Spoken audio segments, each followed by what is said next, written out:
Xaçmaz rayonunda atası Hacı Kərim Nemətovu öldürməkdə təqsirli bilinən 1987-ci il təvəllüdlü Pərvin Nemətovun məhkəməsi başa çatıb, Teleqraf bu barədə məlumat verib.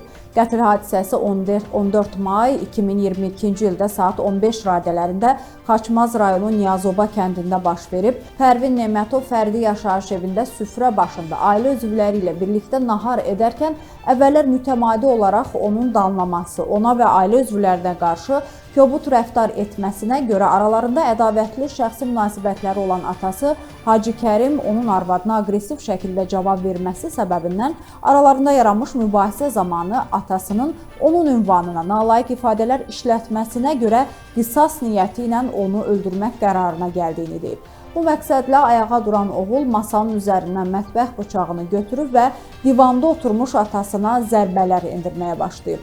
Hacı Kərim aldığı xəsarətlərdən ölüb. İstintaq orqanı tərəfindən Pərvin Nemətovun barəsində Cinayət Məcəlləsinin xüsusi amansızlıqla və ya ümumi təhlükəli üsulla adam öldürmə maddəsi ilə ittiham elan edilib. Cinayət işi üzrə təqsirləndirilən şəxs qismində ifadə verən Pərvin bildirib ki, zərər çəkmiş Hacı Kərim onun atasıdır. Onunla heç vaxt münasibəti normal olmayıb. Pərvin bildirib ki, 14 may 2022-ci ildə saat 15 radələrində yaşadıkları evdə ailəlikcə nahar ediblər. Təqsirləndirilən şəxs bildirib ki, mən Hacı Kərimin hərəkətlərinə dözə bilməmişəm. Yəni atamı öldürmək niyyətim olmayıb. Əsəbimdən stolun üstünə baxmadan əlimi ataraq bıçağı götürmüşəm. İlk öncə əlimdəkinin qaşıq olduğunu zənn eləmişəm. Əlimdəki əşya ilə atamın qoluna vurandan sonra əlimdəki əşyanın bıçaq olduğunu bilmişəm.